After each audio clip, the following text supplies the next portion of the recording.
Hello everybody, this is Dani with Art Symbol Studios.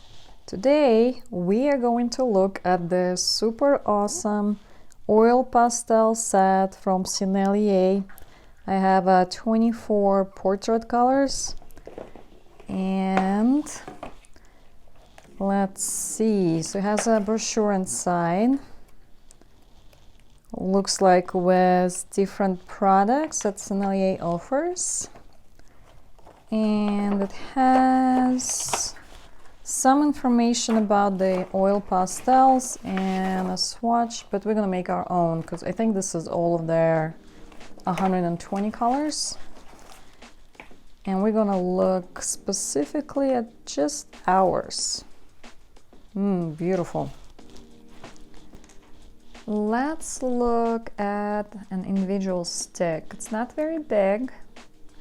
In comparison to Mungyo, for example, this one's a little bit bigger and a lot cheaper. And here's the Van Gogh. Van Gogh seems maybe a touch bigger. And then the Neo Pastel looks maybe even a little bit smaller, but maybe the same size. So you have the number on each end, which is convenient. If you're at the bottom of your stick, you still have a way to reference the color. And then there's the color name at the bottom of it as well. English gray. It has those perforated, can you see those little niches? I don't know what those are called, but those are all perforated, so you can easily remove little chunks of paper at a time instead of trying to, like some of the papers, like here, it's hard to get it in the first place, and then it's kind of all rips the whole thing off. So this one you have control over, just a convenience thing. They're very, very vibrant, they're very, very smooth, blendable, they're everything you want from the oil pastels. They were created for Picasso, or at his request, by Sennelier in 1949, I believe. And they're not the first oil pastels created, because those were crayons, but these were pretty close, maybe like a couple decades later. Let's see what they look like on the paper.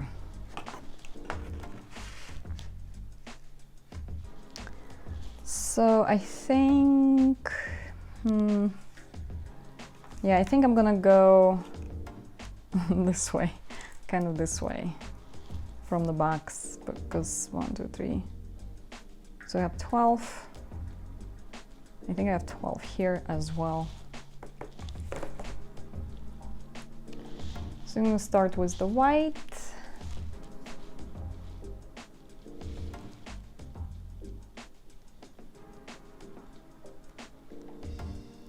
Looks like it's very opaque. It's very smooth, and do you see how it's getting used quickly? Those little pricey oil pastels, they're gonna go quickly. So I'm gonna use the paper that was designed for this and see if maybe it's not going to eat up those as quickly. This one is blue-gray. This looks transparent. Unfortunately, there isn't transparency information. So you have to test them out to see what they are. And then we have reddish brown gray. This one maybe like on the semi-opaque side. And Naples yellow. This one looks opaque. That's nice. The next one is black.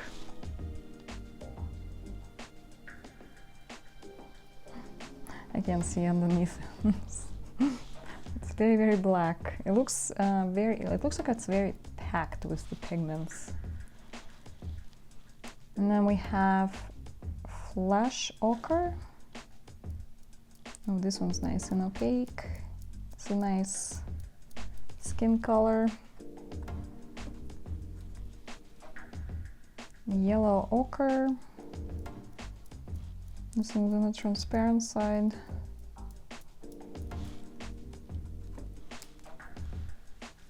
And we have the pink, or is it rose pink? Rose pink.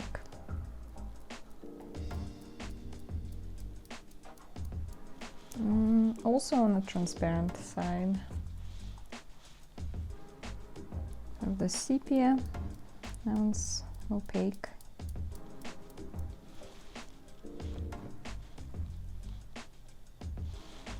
Burnt sienna, oh, that one's nice and opaque.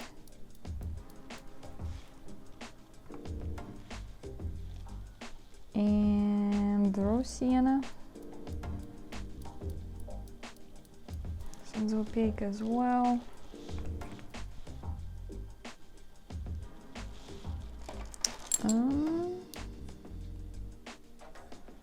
Lake light, something geranium maybe? I can't see under. Yeah, I think it's geranium. But that one's on the opaque side. Not fully, maybe like semi-opaque.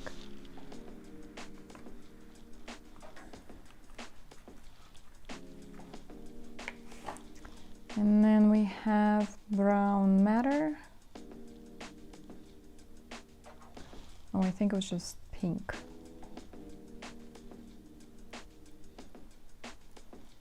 It's kind of a reddish brown.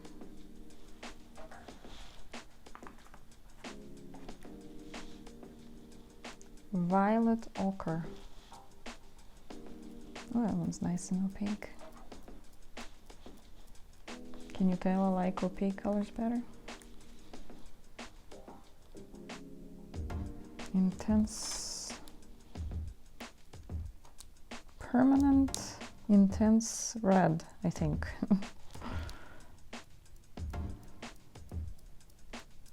It is very intense. It's also like semi-opaque. I have cold gray. Oh, that's nice for highlights. Sky blue. That one's opaque.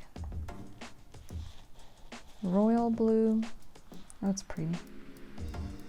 Ooh, pretty. English gray. That looks very blue to me. It's like a lipstick. Rose ochre.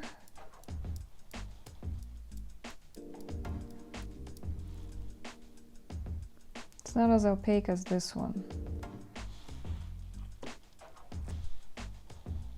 Luminous yellow. It's also on a semi-opaque. Coral. Oh, this is beautiful. It's also on a transparent side. Orange ochre. Oh, this one's opaque. I like this one.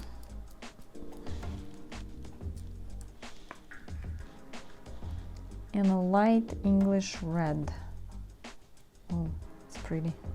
It's also very flashy. Very opaque. Okay, well, there you have it. Here's all my portrait colors that come with the set, and some of those, so you gotta know what colors are transparent. I wish they'd put the transparency on each stick so you know, but you're gonna have to reference your swatch to know the transparency.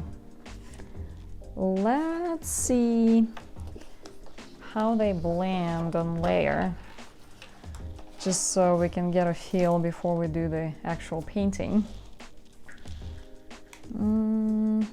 trying to think. There's not a lot of yellows here, but there's this yellow. Maybe we can just to see. I want to see if I can get the green.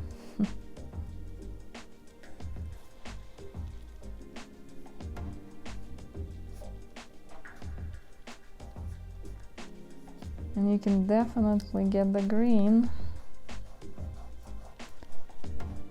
And it's very smudgy. So I don't know how you would layer, like if I keep layering the pastels are this soft, they usually kind of blend into each other instead of covering on top, and it's very oily. You hear the sound? And see how it transfers? I want to see if it sets a little bit, so I'm gonna let it sit for a little bit just to see if I can, if it gets into this powdery state or if anything else is happening with it when it sets, if I can layer something else on top. But before we do that, let's see how well it blends into each other.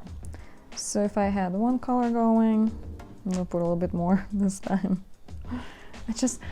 It's like a waste of, what was that, 50 cents right there? And let's see if we can go into the red.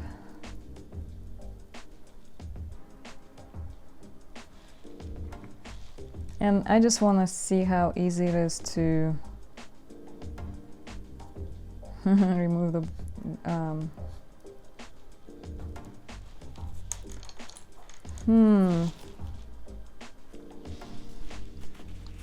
Okay, so you gotta be careful when you put on a lot of the color. Do you see how it lifted with my fingers?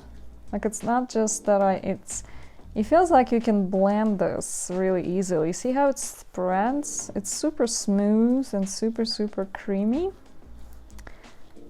But it's almost like, we'll see how the layering works. I want to see how the layering works, because it feels like I want to spread this more and then go with some other colors on top to create the depths.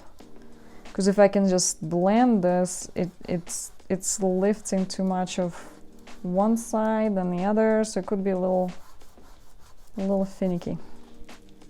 Okay, it's been sitting here for a while, but I don't feel like it's setting or changing into anything, so we're just gonna see. Let's see. I just want to see if I can give it a chance, then maybe with something like this. See what happens. Here's your base. So yeah, it's going to blend into the color underneath. I don't know if you, like with Moongill, you can put on a layer, it kind of powders up, and then you can put on another layer and it just makes it a different color. This one looks like it's blending into a bottom layer, so you need to know what colors you can put on top of each other, because you can probably create, if I put red on top of the blue, I don't think I'm gonna come out with red.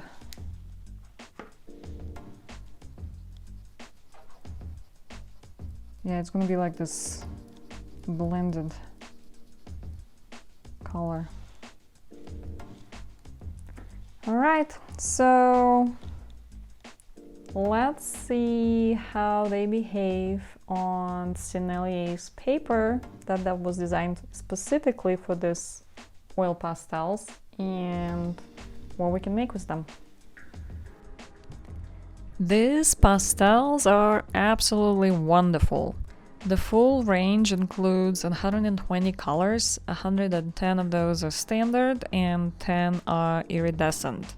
They're available in 3 sizes: standard, large, and grand, and come in a variety of sets. Currently, the standard size is 338 on Blick and grand is 1033. The portrait set of 24 that I have is 4672. They are packed with pigment. They're soft and creamy consistency and glide on the surface very, very easily. So you can use up this one pastel stick very, very quickly. They work well on top of other pastels because they're so creamy. So you can keep that in mind, that you can put a layer of something not as expensive first and then finish it off with another layer of these soft pastels. You can use blending stump to blend, but it creates the texture. And if you don't like the texture, you can use the stump still and then you can kind of smooth it out with your fingers. You can also use your fingers, but as you can saw on our test, you can lift too much color with it. So you gotta be careful. You kind of want to push the color in more than spread it, unless this is the effect that you're going for. The silicone tip tool that I use worked better for removing extra color. If you like mess up somewhere, or if you see that you have this extra thick chunk somewhere, you don't want to move that into another color or something, then you can use that tool. And you can also use that for precise strokes when you're removing some color, and then maybe you have some other color underneath that's more staining, and this is the effects you're going for. So you can create some kind of like cool effects with this. The portrait set that I have has all the colors that I think that I would need for the portrait. I feel like it has enough for all the different skin tones as well. I did end up using some of the additional colors, not from the set, but those were just for the background, and you could have mixed some of the colors, but I just didn't feel like wasting some of the sticks, so this is why I used some of the extra additional colors. Everything that I used on the portrait itself, however, it's only from this portrait set.